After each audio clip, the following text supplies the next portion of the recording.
are listening to Go Uni Radio. All the time. I love listening to you guys in the morning. You're number one on my preset. It's just so good. I don't know. I'm just addicted to it. I love your station. I think it's great.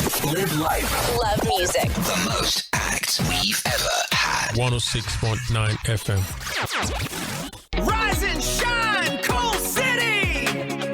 Yeah! Get your mind right, let's go! This is Good Morning, Coal City! Your everyday morning show that puts you in the right frame of mind to accomplish greatness. Join Chike and Esther every weekday on 106.9 FM. Good morning, Coal City!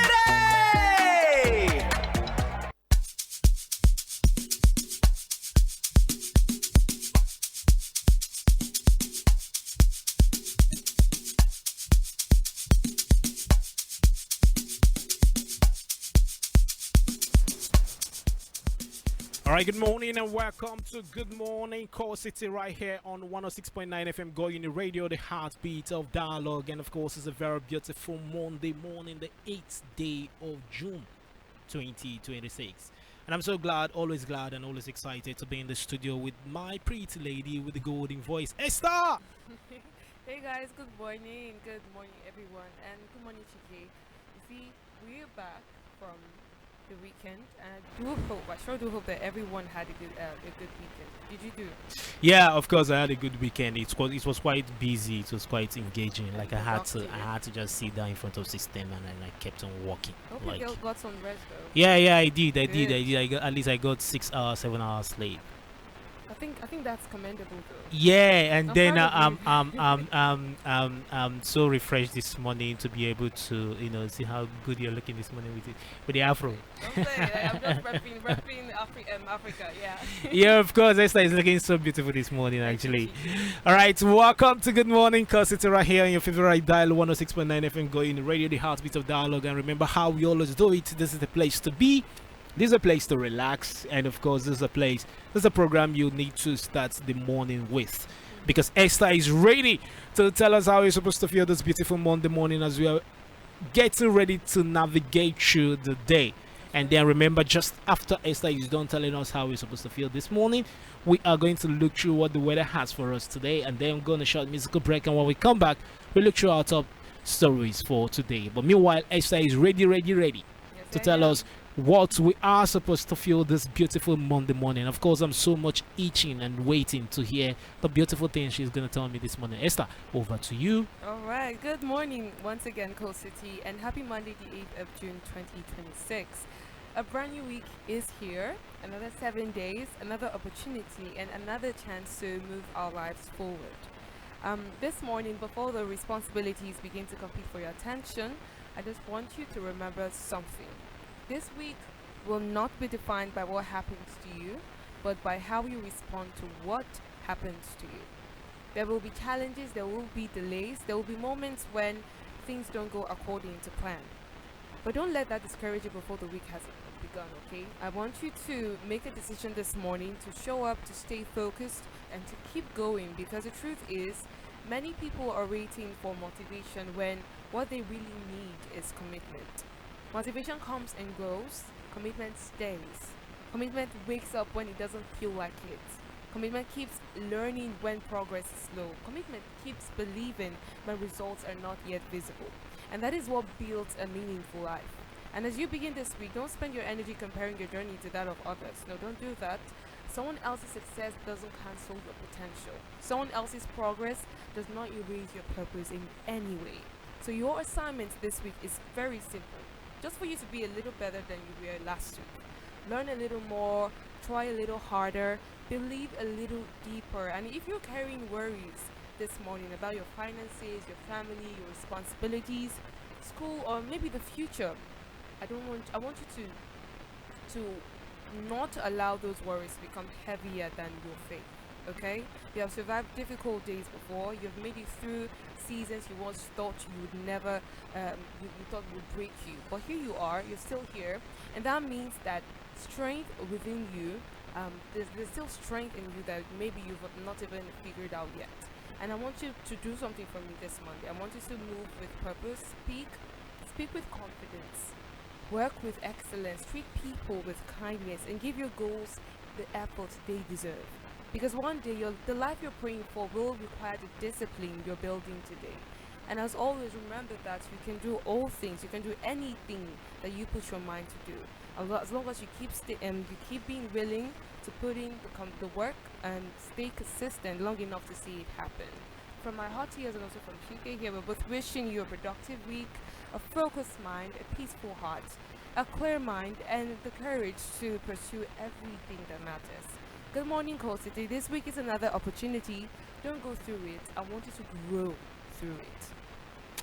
Don't go through it, and then we want you to grow through it. You see what they talk about, Esther. Thank you so much, Esther, for that beautiful piece. And of course, it's always beautiful hearing you tell us how you're supposed to, articulate and put our life in order each day. No, it's always my pleasure doing this. Trust me. All right, there's Esther for you. Thank you so much, the pretty lady with the golden voice. Of course, this is the Good Morning Coal City right here on 106.9 FM, going the radio dial to be at. And then remember that a full recap of this show will be on YouTube as well as on Facebook just after the program. Up next is the comprehensive weather report by Esther. Yeah. As usual, we'll be starting with Lagos. Lagos this morning, it's cloudy and humid this morning in Lagos, and we'll be having occasional sunshine breaks. Coastal moisture will keep conditions damp and sticky over there, and by afternoon, thunderstorms and moderate rainfall are expected across many parts of the city. By evening in Lagos, showers may persist into the night, leaving behind humid conditions and wet roads. Now, high humidity can make the body feel hotter than the actual temperature, so just drink plenty of water and wear loose-fitting clothing to stay comfortable. Moving on to Ibadan. Ibadan stays mostly cloudy this morning with mild temperatures and humid conditions. By afternoon, they should be expecting thunderstorms and moderate rainfall as the day heats up, and then brief gusty winds may accompany some storms. By evening, the residents in Ibadan will be experiencing rainfall activity which will gradually weaken, which will leave damp and cooler conditions overnight.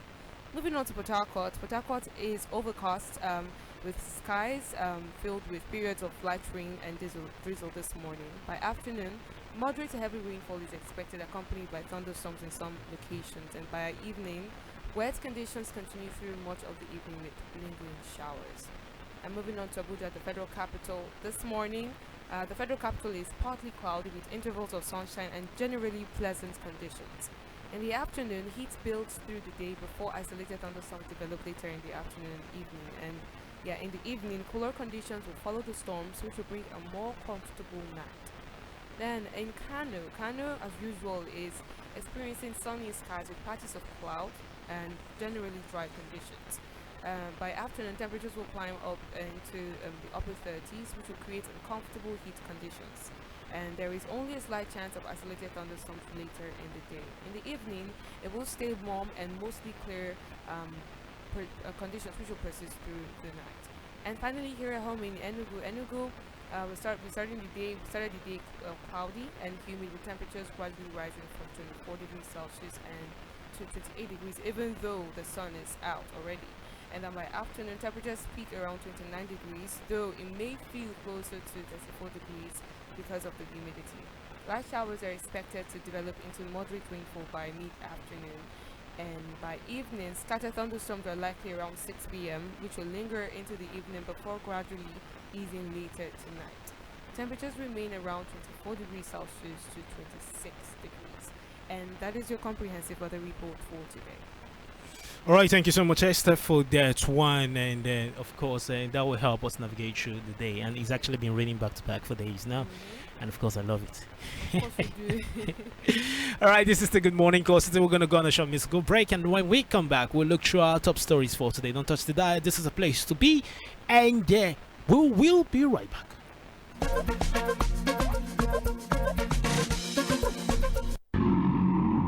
Kill the lights.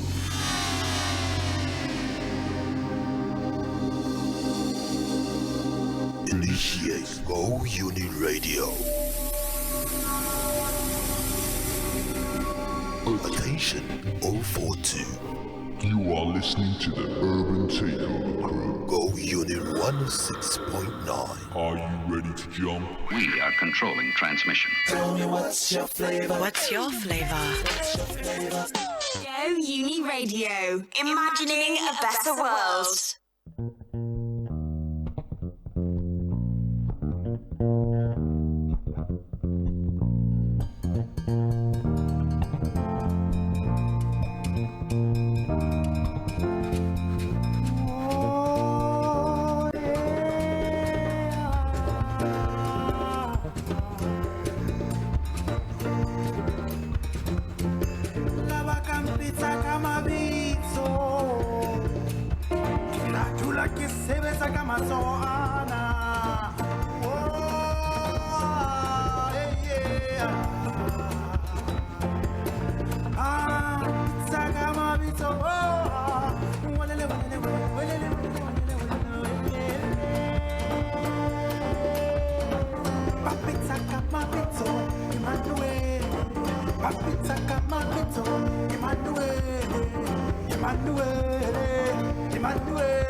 best radio station in the East.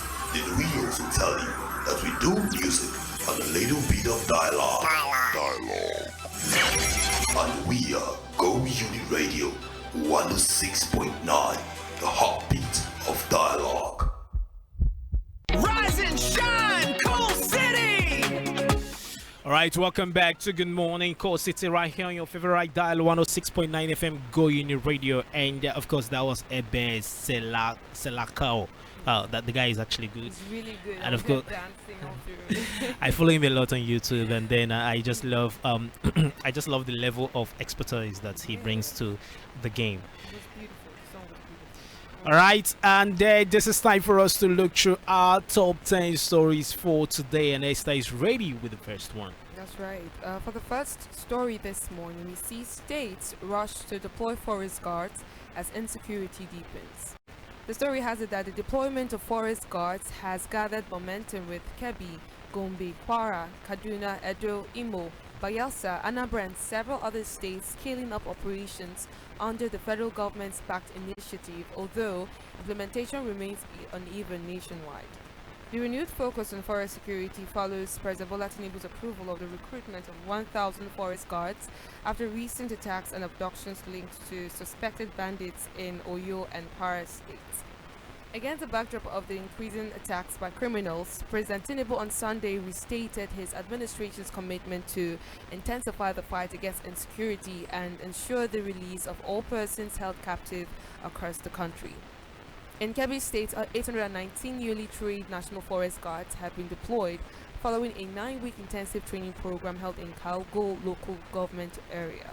And Deputy Governor Umar Tafida at the passing out ceremony said operatives were being deployed to deny criminal groups access to forest reserves such as used as hideouts. He urged traditional rulers and local communities to support the initiative by sharing intelligence. What do you think? Hey, Nana, the wake up, Sha. So, the thing is, we're still speaking a lot of English when it comes to this thing. Like, what the kind of stories I want to be hearing is, kidnappers den has been ransacked, 50 suspects arrested, and they are facing the full wrath of the law, and then they have been convicted. And then the next story I want to be hearing is intelligence reports gathered that these guys. The thing is, these guys are not so many the way we want to places. It just there's this, we know the level of incompetence in leadership that has made this thing to fester. And what I don't want to hear is tomorrow amnesty upon amnesty upon amnesty, unnecessary negotiations with these guys. But then it's good. It's good that we're seeing states doing this. It's actually good, but then it's still the barest minimum. And then there's also a problem of implementation. Yes, we experience a lot of lip service in the country. First of all, I wanted to say that it's about time, because we are supposed to have adapted to the current security situation in our country. We already know before now that forests are being used as hideouts for these criminals, for these terrorists. So even before now, we're supposed to have deployed forest guards, but let's just say this is a welcome development. And now implementation, you still have to ensure accountability. You need to make sure these people are well trained. You need to make sure that these people are properly paid. And then I don't know if there's provisions for that, but they have to make provisions for it. So we'll just watch and see how this will go, and hopefully it's be effective in making sure that criminal networks, because I know forest guards will help to. This will help for. I like your optimism, Esther. I so much love your optimism. I think that's when the it only comes thing. to That's the only thing we can hold on to. No, that's not the only thing we can hold on to, Esther. That's not. I mean, refuse to accept that we are that helpless. Come on, I refuse to accept that. It's just because it's the situation, like we've decided to allow ourselves to be in this situation because of the kind of mentality that is that festers amongst us. No, I refuse to. But unfortunately, it is what is available right now. Let's just observe and then see if it works. See if it works. All right, moving forward on our stories this morning. Court voids 110 billion naira National Assembly vehicles allowances votes. All right, the story has it that the Federal High Court in Lagos has declared unlawful the National Assembly's controversial 110 billion naira expenditure on vehicles and allowances for lawmakers, holding that the spending violated procurement laws, constitutional obligations, and the public trust. In a judgment delivered on May 6, 2026, Justice Yelim Bogoro ruled that the planned expenditure of 40 billion naira for the procurement of 465 vehicles for members of the National Assembly and 70 billion naira in support allowances for newly elected lawmakers breached the provisions of the Public Procurement Act, the Code of Conduct for Public Officers, and the oath of office prescribed by the Constitution.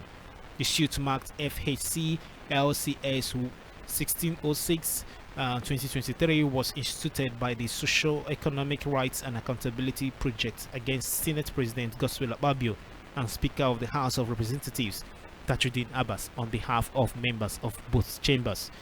Justice Bogoro, who also directed Akpabio and Abbas to ensure that all future procurements and expenditures of public funds by the National Assembly strictly comply with due process requirements and are guided by transparency, accountability, and value for money.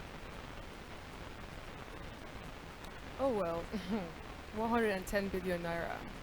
That's it didn't just happen today. It's a suit initiated since 2023 when the current assembly was convened, and then it took this long for them to reach a conclusion. So it's crazy. for judgment to be delivered, and of course they will appeal it. They'll appeal the judgment. But the point is bringing to bear one particular thing: the recklessness in expenditures when it comes to governance in this country. How can you be using 100 something billion naira to procure? And then there's so much. And funny thing, they are all for it. See, the point is, if you're using this money to procure vehicles from innocent, I mean, or any other locally produced or assembled vehicle, you see the money is circulating in the system. But these are foreign vehicles, actually. And at the end of the day, you see, our capitals are taking flight, and we are not seeing any, we're not seeing any reinvestment into the system. Yeah, the judgment, in as much as we know that it will hold, they will appeal, and of course, with the kind of attitude we have in this country, it will be disregarded, it will be flouted, and nothing will happen. But the thing is, it has set a precedent, and tomorrow, a government, I will say it in Igbo, could come in. And of course, a precedent has been set, and a judgment perhaps will be gazetted, and then you see them going back to it and implementing it.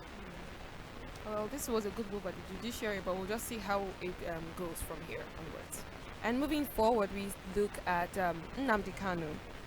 IPOB queries conviction after federal government cross appeal. The story has it that the indigenous people of Biafra has claimed that the federal government's cross appeal in the case involving its leader Nnamdi Kanu has weakened the legal basis of his conviction and raised fundamental questions about the jurisdiction of the trial court. In a statement released on Sunday by its spokesperson Ima Powerful, the separatist group argued that issues raised in the appeal process could have far-reaching implications not only for Kanu's case but also for the credibility of Nigeria's criminal justice system. IPOB alleged that the federal government, through its cross appeal, effectively acknowledged that the trial court lacked jurisdiction in aspects of the sentencing process, a development it said could undermine the validity of the conviction. According to the group, jurisdiction is the foundation of every criminal proceeding and cannot be separated into different stages of a trial. The implication is simple. Jurisdiction is not divisible. Jurisdiction is not buffet. Jurisdiction is not a continuum, the statement said. The group maintained that if a court is found to have acted without jurisdiction at the sentencing stage, the conviction itself cannot stand because both are legally interconnected.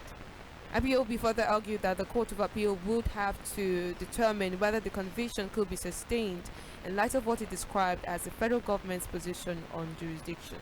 The group also alleged that the trial was affected by several procedural irregularities, including the use of repealed laws, denial of fair hearing, failure to disclose applicable statutes, and the withholding of evidence. These alleged defects combined to render the conviction legally unsustainable rather. Chike, what do you think about this? Yeah, of course, IPOB will explore every legal means to to secure the release of Nnamdi Kanu, and of course, we're talking about democracy, and the federal government ended up imprisoning him, and of course, there are still so many legal channels that could be explored to secure his release. And my point is, at the end of the day, let's see when this government when the judgment perhaps goes in the way of Nnamdi Kanu. Let the federal government obey it, because you can't be saying you are fighting. You can't be saying that you're upholding justice when you are expending injustice on citizens. At the end of the day, Nnamdi Kanu is saying he's still a Nigerian citizen. Yeah, he could be a separatist leader, but he still has his right. Alright, moving forward on our stories this morning, we have this one: 416 Borno residents regain freedom months after abduction. The story has it that suspected Boko Haram terrorists have freed the 416 captives abducted from Ngoshe, a community in Gwoza local government area of Borno State. Confirming the development to Newsmain on Sunday, the president of the Borno South Youth Alliance, Samaila Kaigama, said the captives were released on Saturday. Previous reports from April 10 indicated that Bosia had been in communication with the press and served as an intermediary between the terrorist group and the affected victims. This was when Boko Haram displayed the abducted victims. He said Bosia has secured the release of all the Ngoshe 416 women and children. They were released on the 6th of June. We are happy and grateful that through our efforts, our persistent cries and long discussions, the results are now being seen. Kaigama called on the federal government, the Borno state government, and the relevant local government authorities to ensure proper screening of the released captives. Well, I think this is one of the few positive security stories. What is positive But about then, this? The ransom was paid. What's I wrong? was following. I wanted to ask the question. They won't because mention. They won't I wanted mention to it know now. How were they released? Was it through negotiation? Were they rescued? Boko Haram all of Did a they sudden. escape? Boko Haram all of a sudden became charitable, and they decided to release them. Obviously, This ransom is was we are in paid. a state where But the thing our is, government continuously negotiates with terrorists as if they're the ones running the country right now. but the thing, you want to, no, they are not the ones running the country. But then I understand sometimes I power. understand the position of government. You know, you can't really use force when you fail. Like the point is, you fail to protect these people, and they have been kidnapped, and they are in the den of these people. So if you go in with force, you end up incurring a lot of collateral damage. And what then did they achieve? In the process of rescuing people, you now kill the people you want to rescue. The point is, there's a fundamental problem, and until we address that fundamental problem, more people will be kidnapped, and more ransoms will be paid, and more negotiations will happen. The cycle continues. That's the point, and it's actually a cycle that has kept on festering. It keeps on continuing until we wake up to say enough is enough. We nip this to the board. Government will do the needful. Government knows how to do the needful. It just sometimes it seems like the interest in power at the moment or whatever is perhaps is not interested to fight this head on. But if you see an administration that is determined to fight this head on, this thing will stop. And moving forward, soldiers foil kidnap attempts and rescues 10 victims in Plateau and Kaduna. The story has it that troops of Operation Enduring Peace in Plateau State have thwarted multiple kidnap attempts, including the abduction of a pastor and his wife, and rescued 10 victims in separate operations across Plateau and Kaduna states.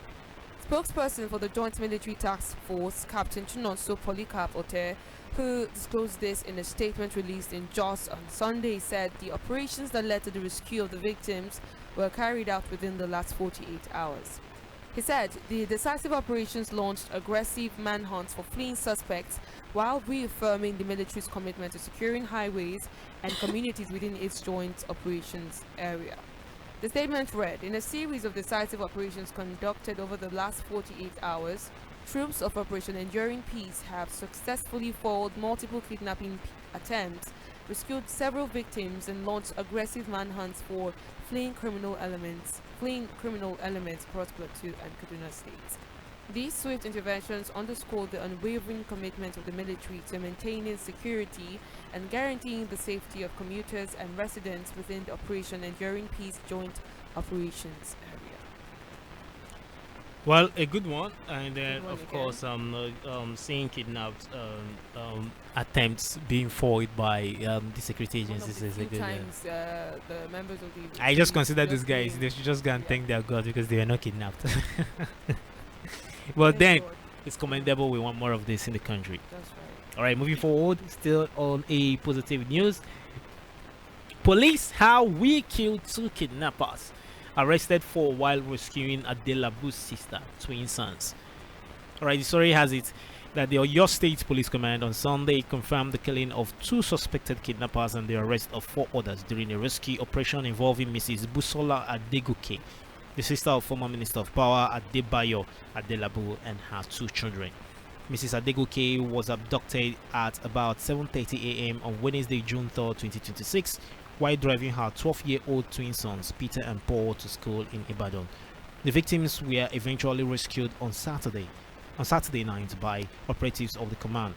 The operation, which lasted several hours, was carried out in the Ayegun area of Oluyole local government area for your state.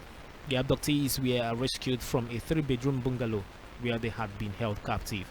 The Commissioner of Police, Oluwabemiga Abimbola, while conducting journalists around the area, confirmed the arrest of 4 suspects, including the alleged ringleaders. According to him, the operation was a coordinated effort between the Force Intelligence Department, Intelligence Response Team, and the Oyo State Police Command, working in synergy with other tactical units of the Nigerian Police Force. Wow, this is a good one. I'm happy that they have been released, and also very, I think, fast, because I think they were kidnapped. Was it Thursday or Friday? Yeah, it was on the Wednesday, and then of course because I understand what you're trying to say. Like, I wanted to use something. Okay. You know, I'm here. It made me question some things, because when regular average citizens are kidnapped, it's always different. So you see, there's just a very high difference when it comes to rescue operations involving high profile individuals and that. But oh well, it's a good one. I'm glad that they were released, and thank God. Yeah, we are glad they're released. released. People were killed, the kidnappers. So it's still is. I think it sends a strong message to them. Don't touch. You don't touch high Don't profile. touch high profile. But then the thing is, at the end of the day, the dream of a country is when even the lowest person could find that level of commitment to protecting them. And moving forward, federal government won't surrender to terrorists and bandits, Tinubu assures Nigerians. The story has it that President Bola Tinubu has pledged that his administration will intensify efforts to relieve economic hardship while redoubling the fight against insecurity, reiterating that the federal government shall never succumb to terror, banditry, or any form of criminal intimidation. He gave the assurance yesterday at the National Interdenominational Church service held at the National Christian Center in Abuja, part of activities marking the 2026 Democracy Day celebration themed God of Hope, Actualize Our Dreams. Tinubu, who was represented by the Secretary to the Government of the Federation, George Akume, congratulated Nigerians on 27 uninterrupted years of democratic rule since 1999, calling the milestone a testament to citizens' resilience and the sacrifices of those who fought for democratic restoration.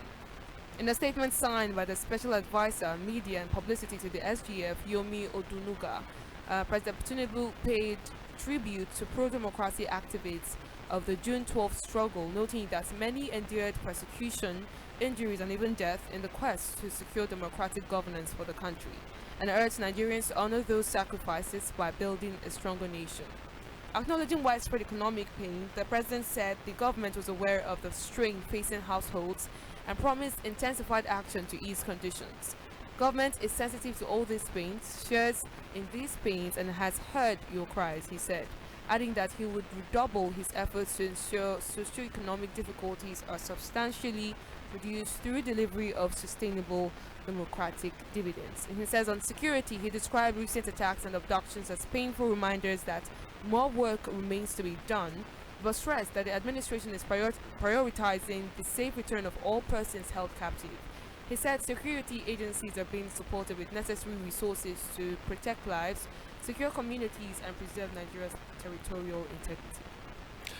Yeah, of course, we should not, give any of our territorial integrity. We should not, relegate our territorial integrity to any of these non-state actors, and of course, no government that is serious should succumb to terrorists. But it's not just in service. words. Yes, Yeah, that's it. of course. We should see that you are not succumbing to them. That's right. All right, the president has spoken. So let's. What do you want us to say now? We watch and then try to keep him accountable. Of course, moving forward, this morning, Oyo School abduction NAF, that's Nigerian Air Force, deploys surveillance aircraft to rescue kidnapped teachers pupils. The Nigerian Air Force has deployed an area surveillance aircraft to support the ongoing efforts to rescue teachers and pupils kidnapped in Yawota and Ahoro Esinle communities in Orire local government area of Oyo State. Now, Director of Public Relations and Information, Air Commodore Ehimen Ejodame, said Governor of Oyo State, Sheyi Makinde, disclosed this when he received the representative of the Chief of the Air Staff, Air Marshal Sunday Aneke, and the Air Officer Commanding Logistics Command, Air Vice Marshal Abubakar Sule, in his office. Makinde said the Air Force responded swiftly after the abduction was reported by deploying a surveillance platform that has continued to provide intelligence to security agencies involved in the search and rescue operation. According to the governor, intelligence gathered from the surveillance missions has been instrumental in tracking developments and coordinating efforts aimed at securing the release of the victims. Ejodame, in a statement, said Makinde commended the NAF, which he said promptly deployed an area surveillance platform immediately after the abduction was reported, providing critical intelligence to support search and rescue operations. Okay.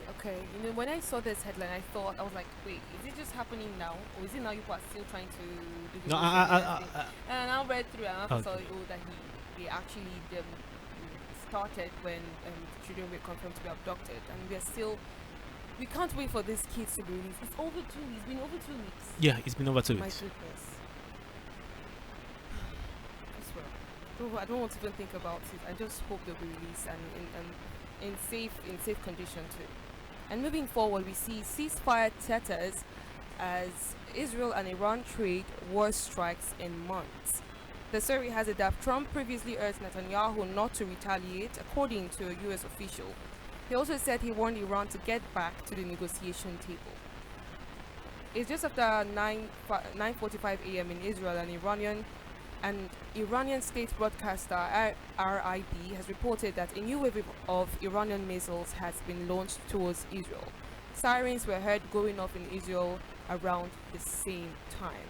Israel and Iran are trading strikes in the worst escalation in hostilities since the April truce, and explosions have been reported on Monday in several Iranian cities, including Tehran. The Iran-backed Houthi rebels claimed responsibility for a missile strike launched from Yemen towards Israel. In a statement released on Monday, the group said it launched a missile barrage targeting sensitive Israeli enemy targets, adding that the strikes achieved their objectives with precision. Earlier Monday, Israel Defense Forces says it has successfully intercepted a missile from Yemen. The Houthi movement has previously disrupted shipping lanes in the region, including attacking vessels in the Red Sea. All right, and then the war in Middle East continues.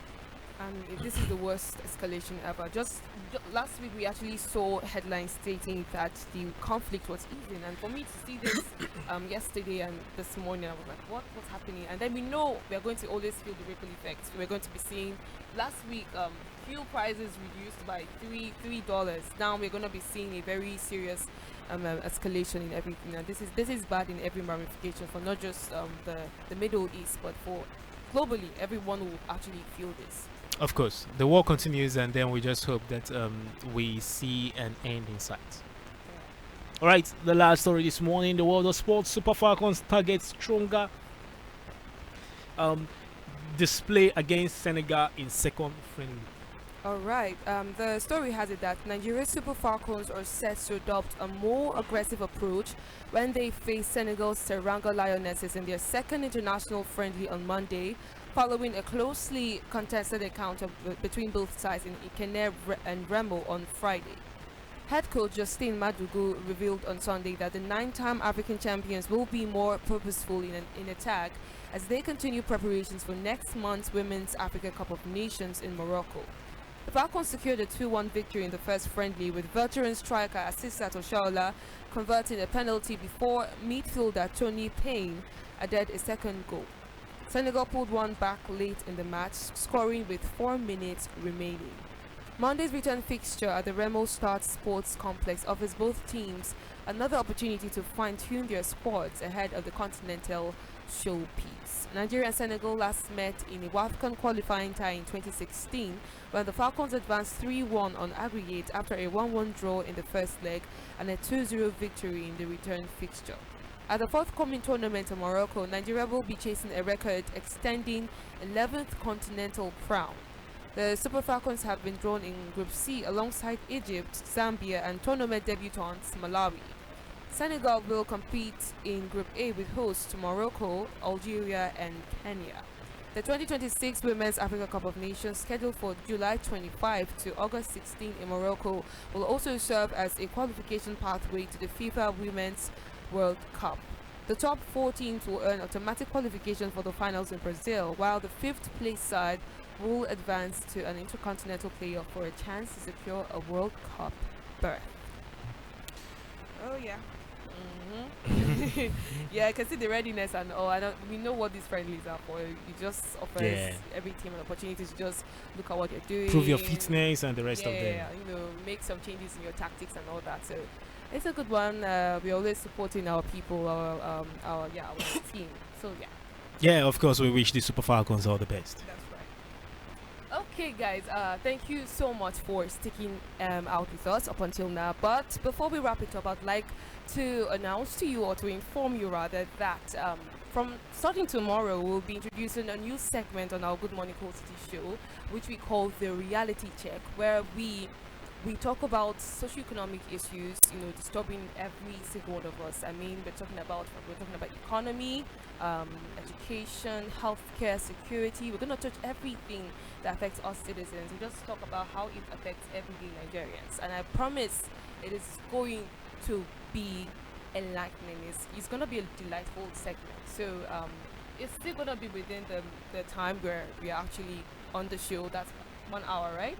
But it is going to be amazing. So just so you know, just be prepared, and we'll see you same time, same channel, right here on Going Radio 106.9 FM. Okay? Thank you so much once again for staying with us, and from both of us, we're wishing you a productive day. Go out there and crush it, because you have everything it takes to actualize the life you want for yourself. Of course. Take care of yourself and have a beautiful Monday. Bye-bye.